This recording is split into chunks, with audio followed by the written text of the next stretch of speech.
I think when the Book of Mormon is thoroughly studied, which it may be in years to come, it will be agreed that it's the most perfect book ever written. In structure, in form, everything exactly what the message meant to convey. This chapter we're looking at today, this 6th chapter, is miraculous in its structure, in its simplicity, in its directness. So why would we need a syllabus? I think it's an impertinence to ask for a syllabus when we have the supreme syllabus in the Book of Mormon. It is a syllabus. It's such, remember, this is the syllabus of hundreds of records, of hundreds of volumes. We're told that, you see. So this is the syllabus, and this is the one we pay attention to. And so, since I don't have the role today and can't ask questions, that's a horrible thing. Let's talk about, then, the style of the Book of Mormon. If you notice, start out here. I should ask somebody a question here, but what do you notice in the first 2 verses? What do they have in common? What peculiar stylistic use do you find in the opening sentences of these 2 verses?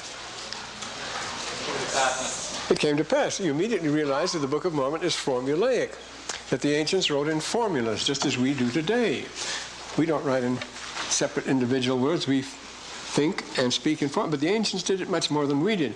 If a thing has been perfectly and well said, you can do no better than to quote it. And so if you look down in the margins of your Book of Mormon at the bottom, or if you look in the margins of the Scripture, if you look at your apparatus criticus, you'll find all that any Scripture is a lot of quotes from other Scriptures.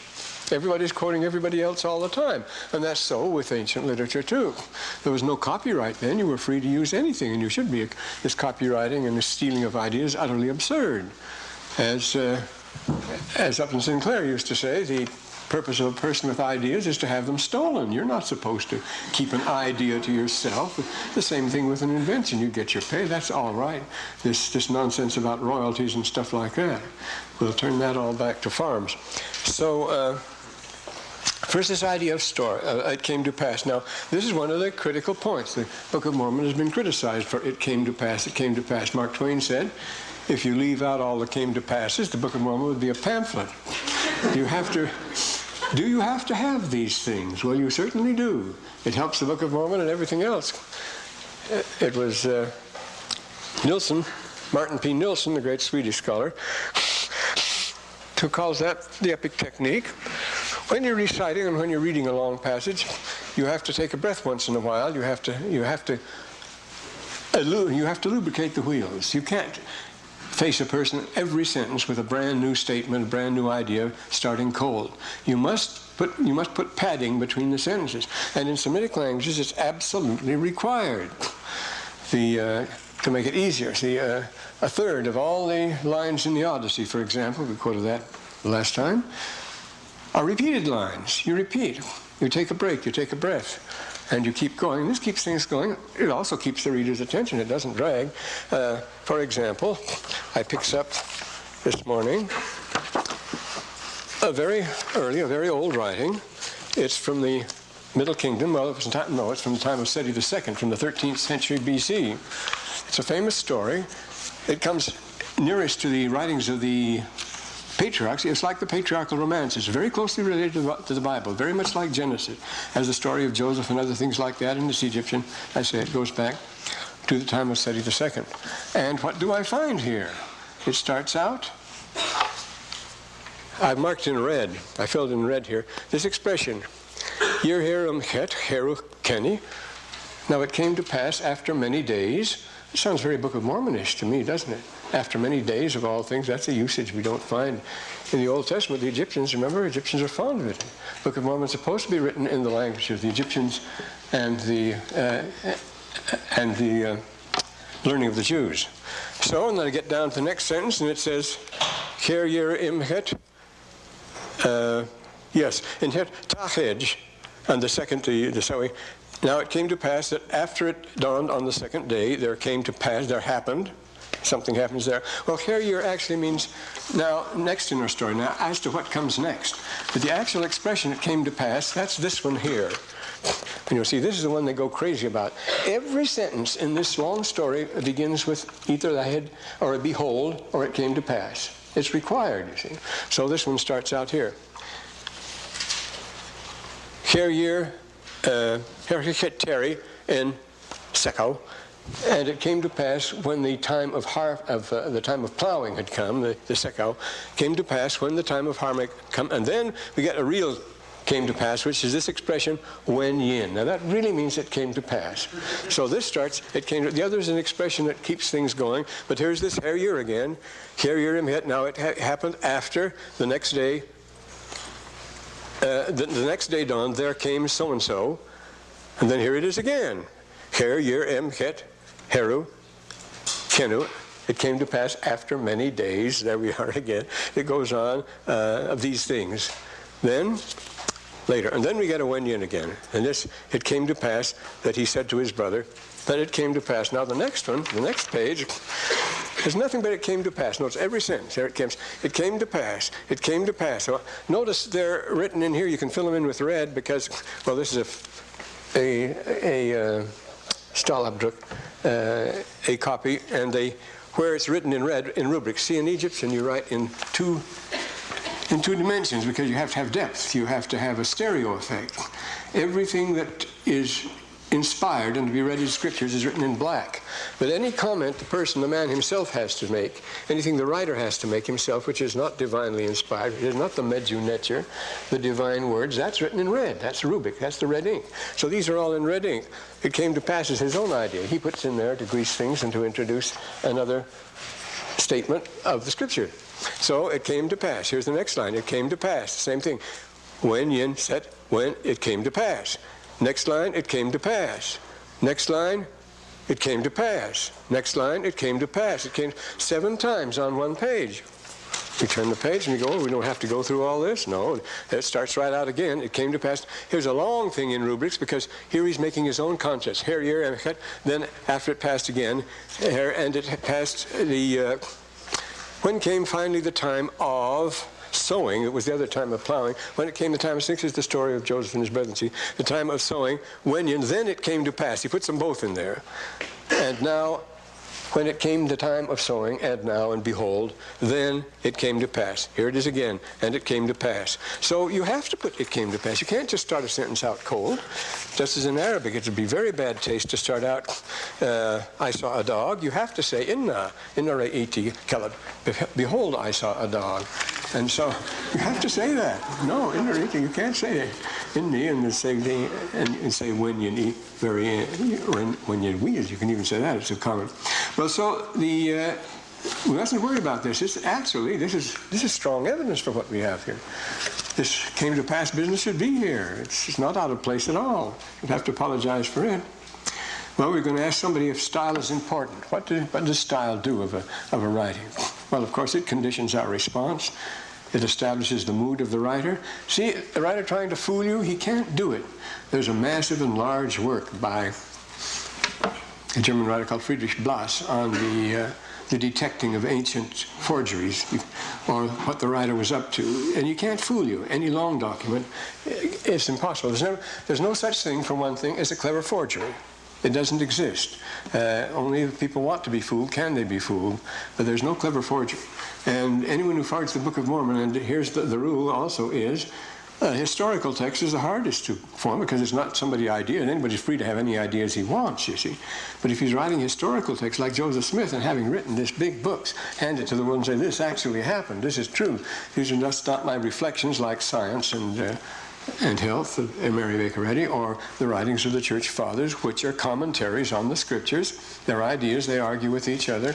Everybody can write commentaries and inspired works and spiritual uplift poetry and all sorts of inspirational literature.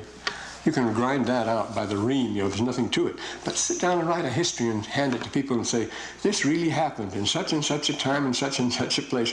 This happened, and you're invited to expose it or explode it if you can. That's a very dangerous game to play.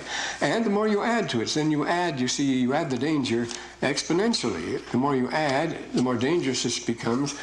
by the square, by the root, you see. You don't just add another detail, because adding these two details together, that makes it doubly hard. Do those things, not just doubly, but 4 times. Do those things really come together, you see, in the picture, and you go on adding, and you have a whole huge book with every aspect of a civilization in it, and you think you can fool somebody with that? No wonder they won't touch the Book of Mormon. Nobody, even the great Edward Meyer, who laid so much emphasis on the criticism of Joseph Smith and the study of Joseph Smith, never read the Book of Mormon. That's a very interesting thing. They won't do it, you see. Of course, you can read it through. We read it through, like going through, say, the Louvre on roller skates or something like that. Want to say, I've read it through, and that's that. Well, you should read it through, as in every problem, and every study of grammar or anything like that, you should read the whole thing through first fast. You don't learn it then, but you get an idea of what you're dealing and what you're up with. It puts things in place and in position. Do read it through, by all means, as fast as you can in one day if you can. That's the way you do it. And then you can settle down to things, but it's important to do it the first way, that way. You must move fast when you learn things. So this style is very important, because Joseph can't fool us. He may fool us with the history. That's going to be very hard. But the style is just as hard to fool us with, you see. What is the... Well, for one thing, it's written in a number of styles. There are a number of books by a number of authors, and they have been copied down and edited by Moroni. But this is another test, you see. There's the Brother Hilton at Berkeley got together, a group. They called themselves, what was it, the Hilton Group? And they were going to study the Book of Mormon. They were not Mormons. There were Jews and Catholics and everything in it. They were professors at Berkeley, and they were going to make a statistical study of the Book of Mormon, studying each of the books separately. You can get that report. Now I've got to find out about what the latest thing is on that. But they find out, how can you study a person's style objectively, test it mathematically? If this book was written by Moroni and this book was written by Nephi, they were two very different men. One of the marvels of the Book of Mormon is the delineation of character in a very short space, in a few words. It brings out with vivid clarity these little beautiful vignettes. You know exactly the kind of a person Abinadi was, well, there's a lot about him, or King Noah was. It just has to say a few sentences and you have a vivid picture of the person. And so here we put things together and we find, were these people the style of Moroni? Did he write in the same style that Nephi did, for example? Well, what do you mean by, the Book of Ether? What do you mean by style in this case? How can you measure it objectively? Does this sound like? Well, that's important. You get the feeling. The feeling is a very important thing, but there are certain things. A certain person uses certain expressions again and again. He's fond of using, say, particles that a person doesn't use, or he's fond of using conjunctions, a different conjunction, or he may use behold a lot oftener than somebody else uses. Another may prefer it came to pass, and so it goes. There are all sorts of ways in which you give yourself away if it's long enough to form a pattern, and the Books of Mormon, fortunately, are long enough, except for the short dismal period after they settled in the New World and had a hard time struggling along with all the short kings and so forth, short books. But you can measure them, and the styles of the Book of Mormon are very distinct. Each book was written by a different person. This makes it very clear, even though they were edited. But the style is important here, and the style is not the form. It's all formulaic. It's all follows the same form as we write in English form style, but everybody has his own style. Bach wrote partitas in every form you could imagine, you see. French, Italian, German, contra dances and so forth. But it was all Bach. It all had his inimitable style. It had the form, the correct form of each of these musical idioms, but it was his style and it was immortal, you see. Everything he touched turned to gold, and there's no imitators or anything like that. Well, it happens with other composers too. But what is the main theme? What would we say was the main theme, the main feeling if you were reading the Book of Mormon? What do you feel most when you read it? Why does it move people so much? What is the thing that hits you most with the Book of Mormon? It's what Aristotle calls spudiotes. Spudiotes. I'm so sorry we don't have the roll, so we can't ask about that. But we'll have to pass it over. Spudiotes is usually translated as high seriousness. It's high seriousness. He means to be understood. He wants to be believed. Whoever wrote the Book of Mormon, in every book, has this earnest zeal to get across. I guess if you were giving it a rhetorical form, the 7 rhetorical trophies, you'd call this a soisoria, or you could even call it a protreptic. A protreptic is a missionary talk trying to get you to join our church, and a swazoria, as you can say by the words, a swazoria is an attempt to persuade somebody. Persuade is the two types of address, rhetorically, swaz. And protreptic, pro means to our side, and treptic, turn over, step over to our side, you see. Great deal of this. Well, it's not so protreptic, but it certainly is a swazoria. He's trying to persuade us to believe in Jesus Christ. And the title page of the Book of Mormon tells us that's its purpose. It wants to persuade us. Wants to persuade Jew, Gentile, and everybody else to believe in Jesus Christ. It is frankly a sales pitch. It's really after us. But there are sales pitches and sales pitches, you know, and you can easily detect. It's a surprising thing. With all the skill and rhetorical skills we have in public relations and our various skills in journalism and like all the poker that goes on today, it's almost impossible to fool a person who doesn't want to be fooled. The appearance of great sincerity and so forth, whether in a politician or someone else, it doesn't fool you for long. It comes across for what it is. And this is a thing that the Book of Mormon is not going to fool you at all. It certainly couldn't have been written by some old minister, Spalding or anybody else, because it would be the most tremendous blasphemy if it was. Here he's telling you all about Jesus Christ. He's putting words into the mouth of Jesus Christ. He's calling you to believe this. He bears his testimony, and yet he knows it's just a novel. It's just a fake. That's the explanation they still give. Well, somebody wrote it. Colin Brody said Joseph Smith wrote it as a practical joke to fool his family. He said, I've got the damn fools fixed now. That's from the reporter. And so this kid goes to all the trouble around this enormous term paper, this vast piece of work, just to fool his family. It's not very convincing.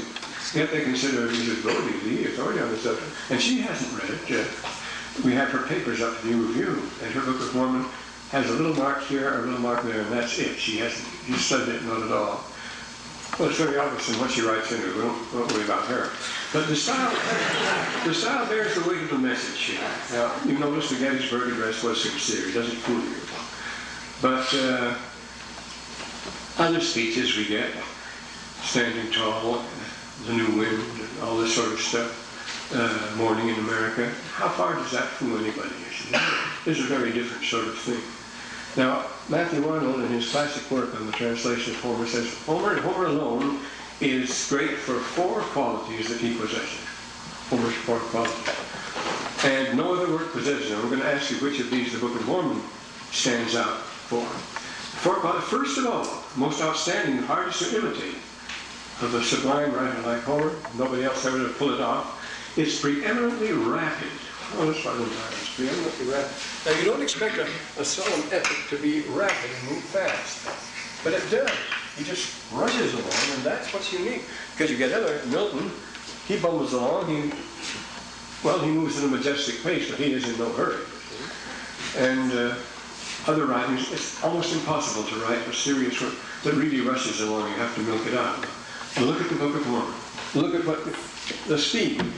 Everything happens in the 6th chapter. You say there's nothing else left for the man to write. He's told it all here. Where does he go from there? The poor guy's going to be awfully embarrassed, not a bit of it. The next chapter is just as good, and he keeps going on and on and on. And it rushes like a jet plane. And he never runs out of ideas. At the end, he's going just as strong as at the beginning. Remember, at the beginning, it begins like a tempest with the rush and the roar, the fall of Jerusalem, the terrible tensions going on there, but extremely exciting. It goes on all the running around, hiding in the dark, and so forth. And it ends up at Cumorah with the most appalling and most staggering description of people wiping themselves out. It's a horrendous thing. And all in between, there's never a moment's relaxing. It doesn't, including the long sermons and passages taken from the Scriptures.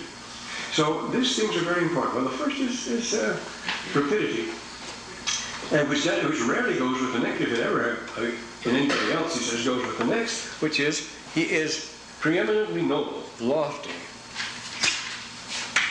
There's your scoliosis, and you certainly get that in the Book of Mormon.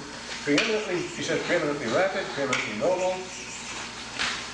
He also uses the word lofty. Heavenly news, speak heavenly news, and in the secret top of the Sinaites inspire that prophet of the people. Come to my adventurous news that in no common flight intends to soar, but it reviews things yet unattempted, yet imposed in mind. Chiefly thou, Oh, now this is Milton, you see, but it is the lofty stuff, not the fast one. O Spirit that did inspire that prophet for the people, how the first heaven and earth and so forth, instruct me for thou knowest, thou from the first was present, Son of the Holy Ghost. And with mighty wings outspread, dove-like sats brooding on the vast abyss, and mate is pregnant. What in me is low, raised and sustained. What is something that to the height of this great argument I might assert eternal providence and justify the ways of God to man. It's a stately prose that goes along. It's lofty, all right, but it's not going to move very fast. They're stuck in the garden for about 3,000 lines. They just keep talking to each other, and Adam and Eve keep chatting for several thousand lines. So this is the way it goes. It's not as bad as that. But you notice, again, this is another thing. This is what Professor King, you may know some of you, Arthur Henry King was here, a well-known professor of English from Cambridge, who came over, joined the church, came over here, and I was teaching, I think, in Arizona. Sorry. But he notices the same thing, this, that in the writings of the Scriptures that we have through Joseph Smith, there's a entirely different tone. There's a majesty that you don't find anywhere. Others try to imitate it. Others, the reorganites and so forth, have tried to come out and produce Scripture, and they don't do it. It doesn't sound that way. I notice the stately rhythm here. And now it came to pass. Notice he uses both the expressions. This is the long one here. And now it came to pass. Year, hair, and then when yin, both of them. And now it came to pass that the people of the Nephites did all return to their own lands. Notice that's a sponding. That's very heavy. Beautiful, isn't it? Homer has to end every line with a sponding, summing it up. The two long strokes that have a solemnity about them. Now it came to pass that the people of the Nephites did all return to their own land. And then later, in the 26th year, every man with his family, his flocks and his herds, his horses and his cattle, and all things whatsoever did belong to him. Beautifully balanced prose. The only person who can match that beautiful balance of prose would be Gibbon, I suppose. Edward Gibbon, who wrote History of Rome, a last work in 5 volumes. That some eminent Englishmen have actually memorized by heart. There were Englishmen who was once common to memorize the entire Gibbon's History of Rome by heart. Can you imagine that? 5 massive volumes. You can do that, you know. There are people, I've had, we had a girl here who had a scholarship to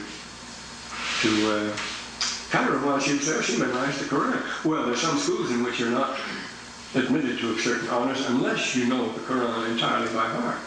We don't do that memorizing anymore. We don't carry the books around with us. It might help.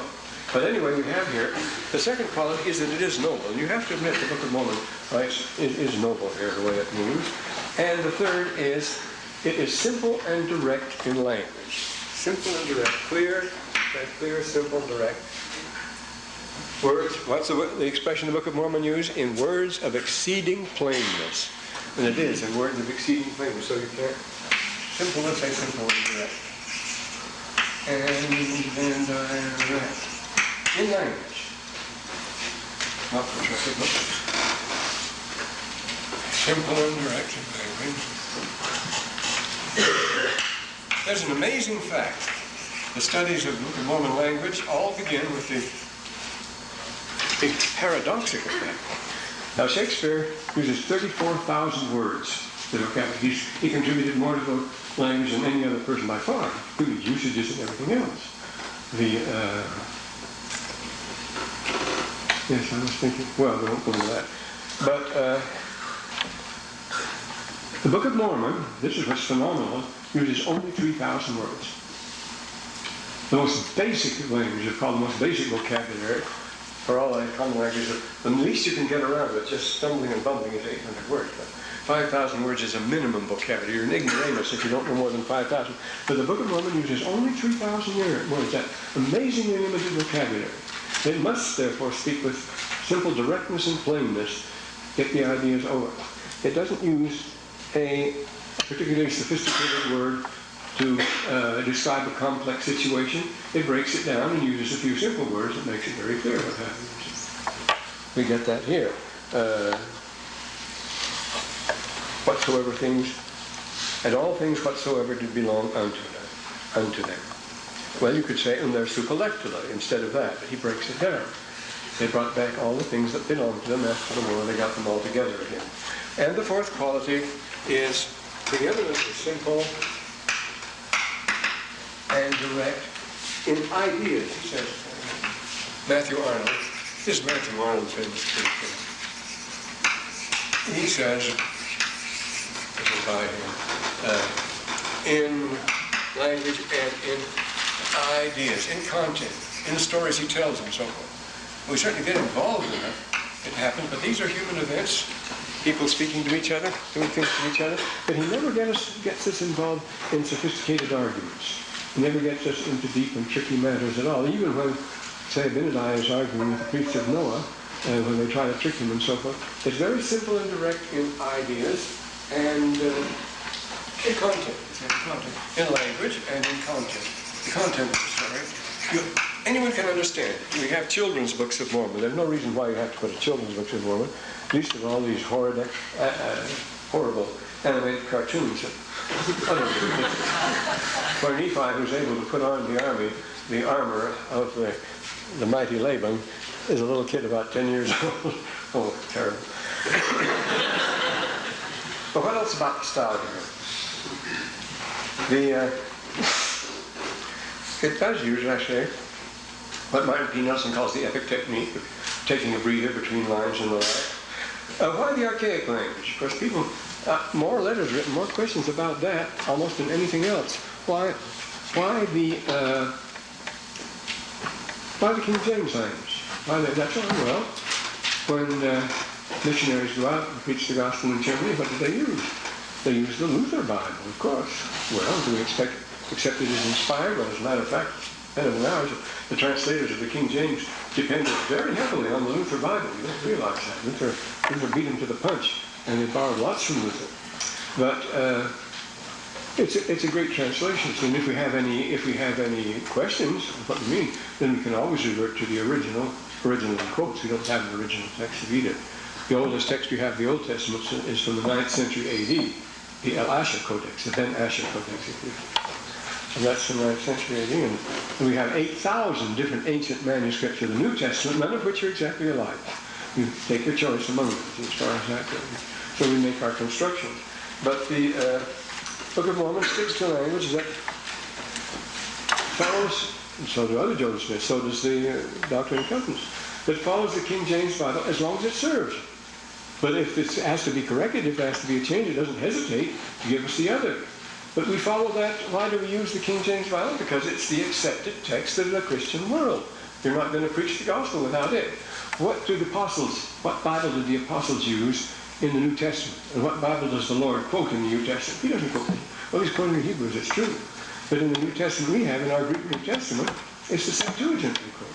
Because the Septuagint was the Bible accepted by the Jews, and was translated by Jews, as a matter of fact, by the Jews and accepted widely by the public. You have to use the text that people accept if you're going to prove anything by the Scriptures. And so we naturally use the King James because the world will accept it, and it's good, it's great. Sometimes it isn't always perfectly correct, but then we don't always follow it exactly. The Book of Mormon changes it, but it's not. Joseph Smith doesn't hesitate. There are 2,000 differences in the Book of Mormon that are different.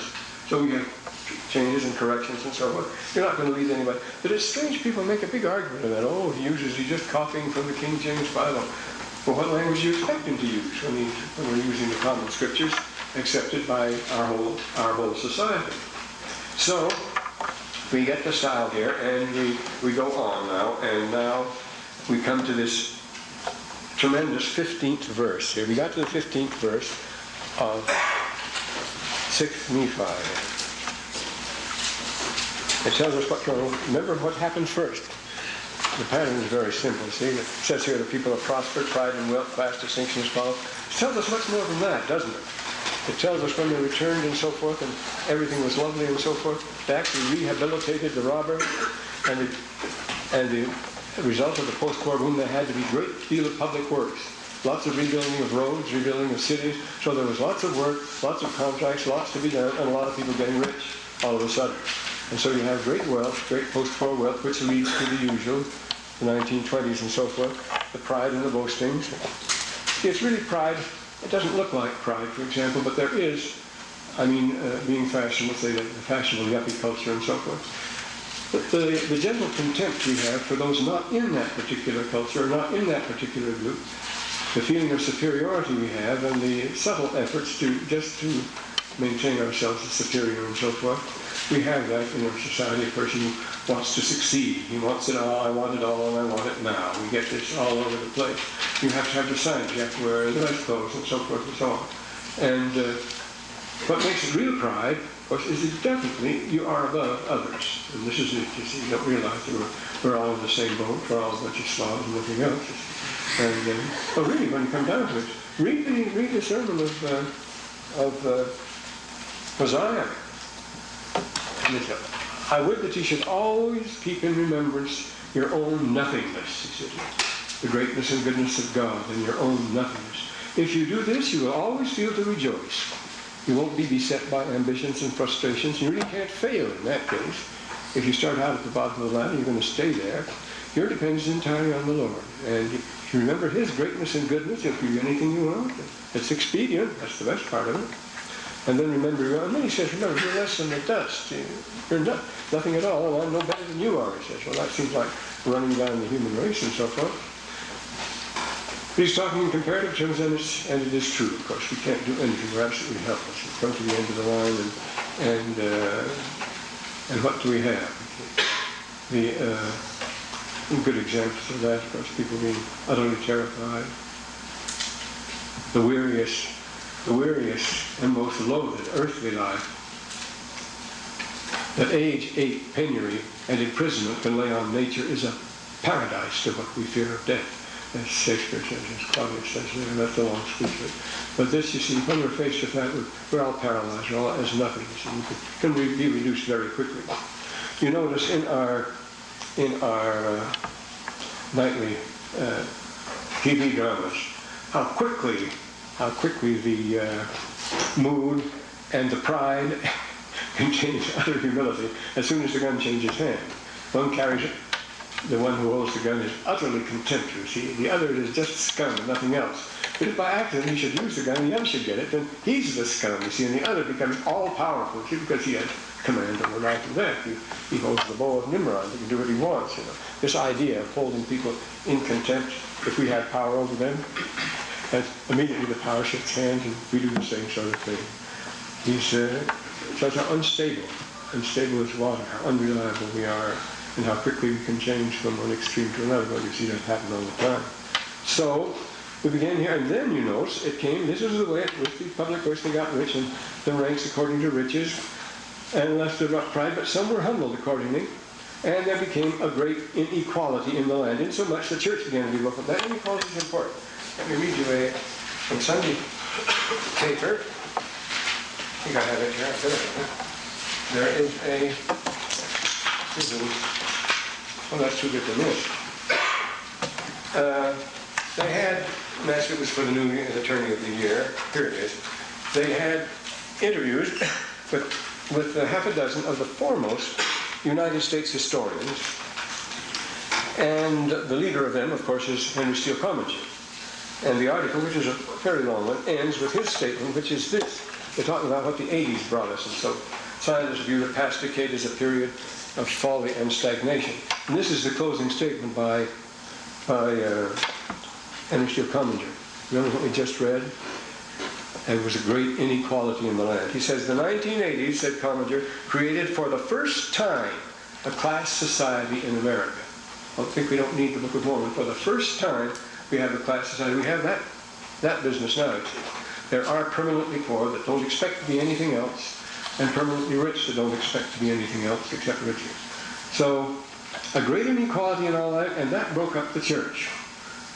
Why should that break up the church? Because, well, again, you read Mosiah's address here. Began to broken up. So that in the 30th year, now remember we began in the 36th year, we weren't being patronizing. We said, how many years is it from 26 to 30? Because that's a staggering figure. In 4 years, the whole thing is going to fall apart now. This can happen. Already in the articles and editorials, you notice, in the paper and so forth, they're starting to talk about the breakup of the present happy situation in the world. It can't last very long because we're too We're to address it for one thing. That's one thing, of course, the Book of Mormon emphasizes all the time. If the people of the Promised Land are destroyed, it will be themselves that do it. As the Lord tells Nephi right at the beginning, right in the 2nd chapter, it says, I will always cause the Lamanites to be on your neck and breathe down your neck, to keep you in remembrance, to stir you up to remembrance. And as long as you follow my commands, you have nothing to fear from them, he says. That's what it's for. Here. And that's the purpose. But if you misbehave, I'm keeping you there as a scourge, he says, to scourge you when you slip, and they'll be there for that purpose. And I'm going to keep them there. You'll never be able to get rid of them. They'll always be on your necks to remind you what you should do. And if you're ever destroyed, it's because you bring them down. Not they don't have. You have nothing to fear from them. Of course, all our emphasis is on protecting ourselves from those baddies. So, in only 4 years, just a few Lamanites were true to the faith. What do you think of that? They were firm and steadfast, diligent to keep the commandments of the Lord. Something the people were not doing very obviously. Of course, it was the law of consecration here.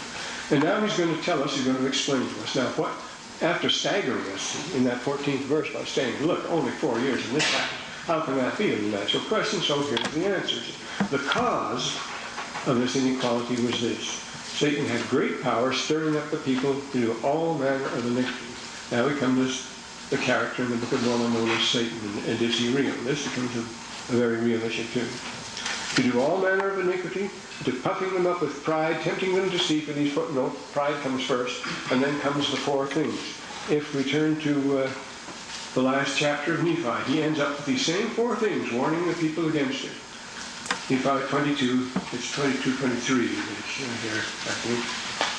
Here we are, 22 and 23, there.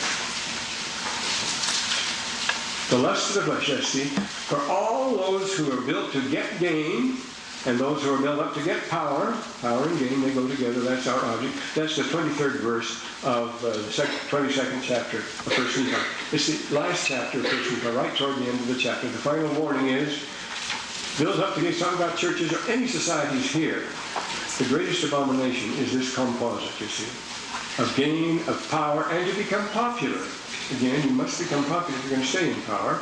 And this is it. Now we have the techniques of the TV and so forth. You notice the gain and the power, especially TV, has locked these 4 together very closely.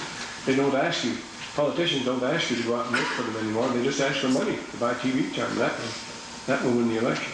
85% of the elections were won the last time by those that put the most money in it.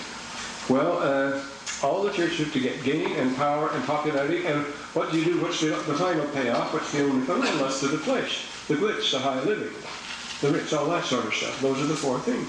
And these are the things that absolutely dominate, you notice, in our prime time TV, which I return time and again. The gain, you got to get the money. The money's behind all this. The drugs, the sex, the perversion, pornography, the corruptions, hood, whatever it is, it's money behind it. And government or elsewhere.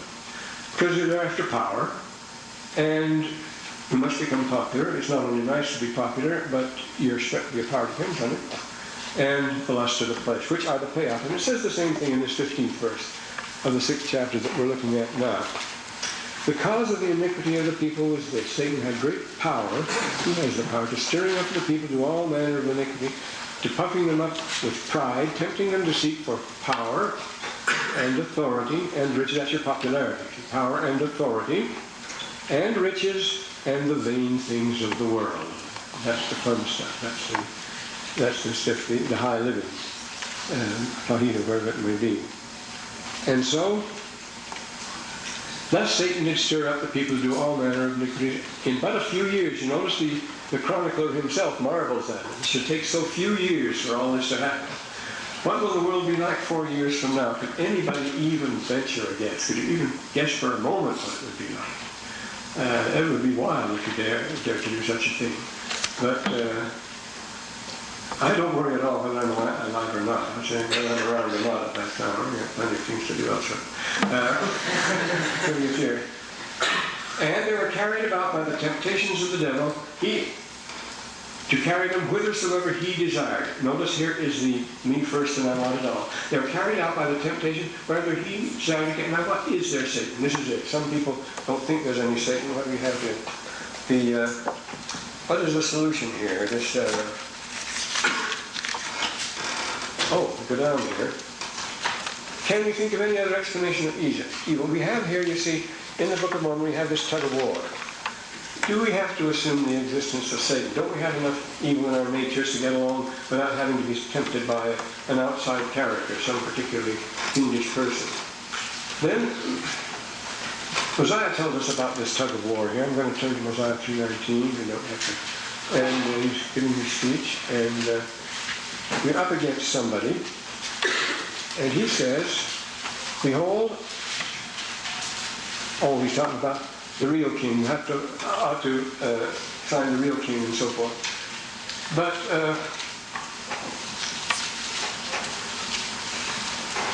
pride takes the lead of the seven deadly sins, but is Satan necessary? That's what I'm wondering about.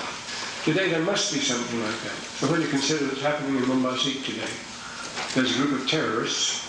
Nobody knows where they're financed from or something. They get weapons all that. And they're absolutely out to destroy everything they come upon. They just destroy it, and that's all. They have nothing to gain by it or anything else. It's an utter horror.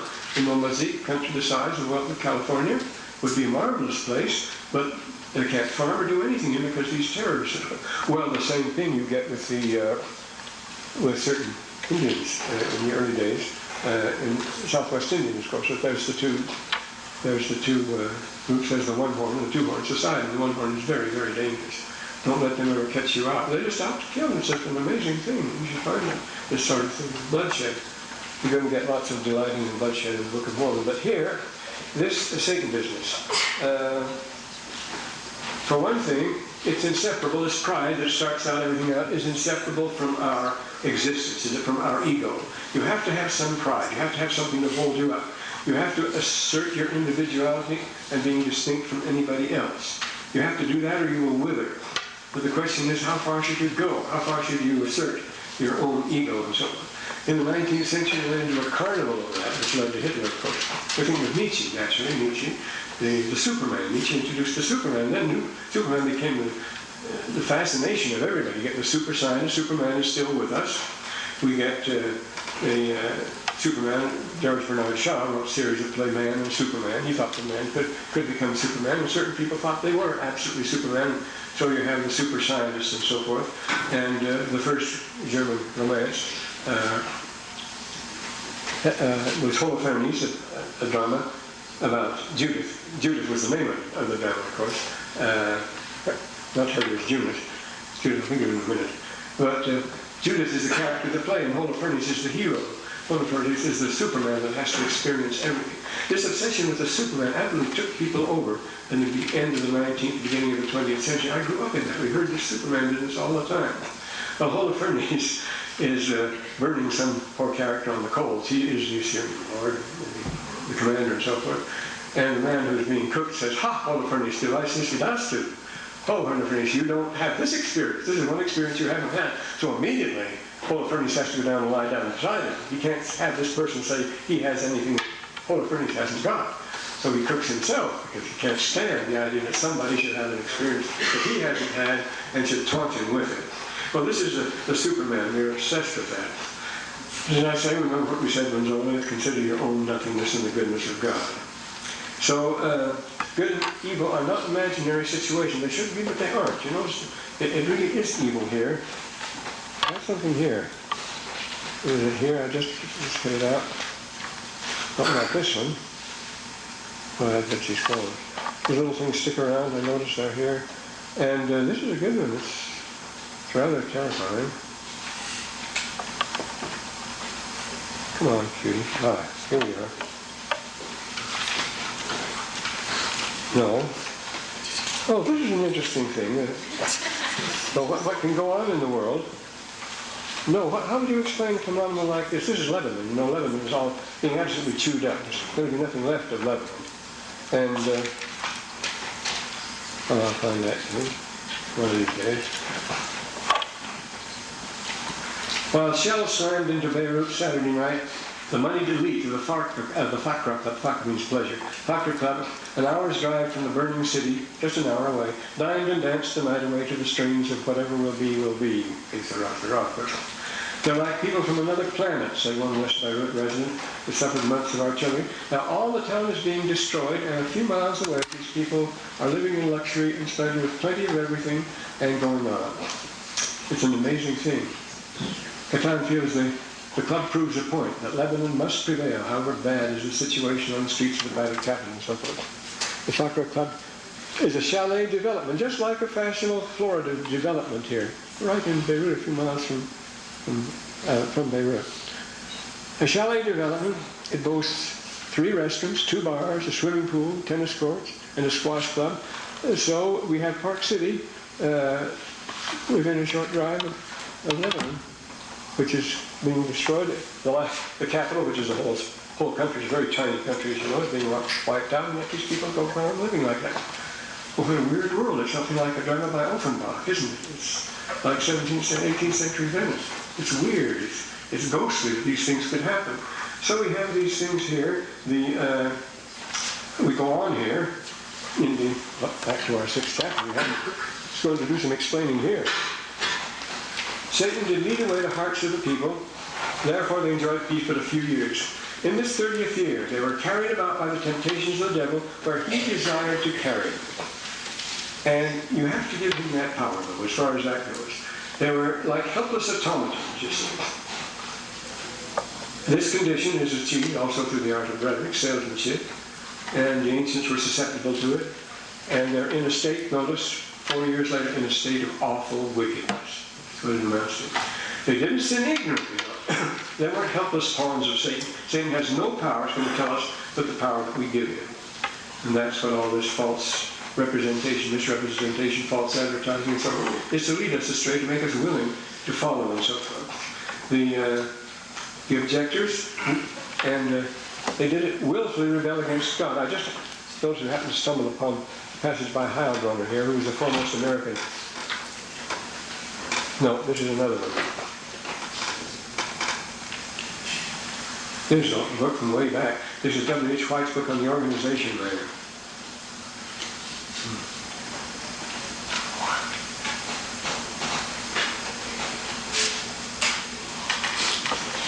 Well, we won't read that. It's what's happening at the managerial level. But that's not the one. They didn't sin, but they willfully rebelled. Right. It was as in the days of Laconius. Thus there begin, and now comes the other thing. If Satan is here's Laconius again. Laconius, that Greek name, and so he is their governor and the like. It points out the extremely complex nature of race, of ethnology in the Book of Mormon. Many of the people are exceeding angry, and Jesus said, well, then comes to be a reaction. The Lord has to do something. Is he going to do this in our day? There began to be men inspired from heaven. But if the Lord wants to inspire someone from heaven, what can you do about it? It isn't happening. I think there are such men coming now. My wife is quite active in Yugoslavia. It goes on there in mission and so forth. And this, last Saturday, we had a visit by this eminent architect from Yugoslavia who works in fact, my son-in-law's father is a very eminent architect in Yugoslavia, and I declare him wrong. He's restored the badge of the Diocletian in Spalato and Split. That's another thing. But these people are aware that strange things are happening. Strange people are suddenly appearing that are not to be persuaded or dissuaded. They suddenly decided to do the right thing, regardless of what it may cost. Because we've never seen a phenomenon like this. Suddenly people decide to do good, and whether it pays off or not. It says that people, again, this is the answer. See, what can you do in a desperate position like ours? There began to be men inspired from heaven. So let's look out about it. And when Brother Benson tells us to read the Book of Mormon, to look out for pride as number 1 and number 2 issues, he is being inspired from heaven, I believe. Well, I'll try to get the roll the next time, and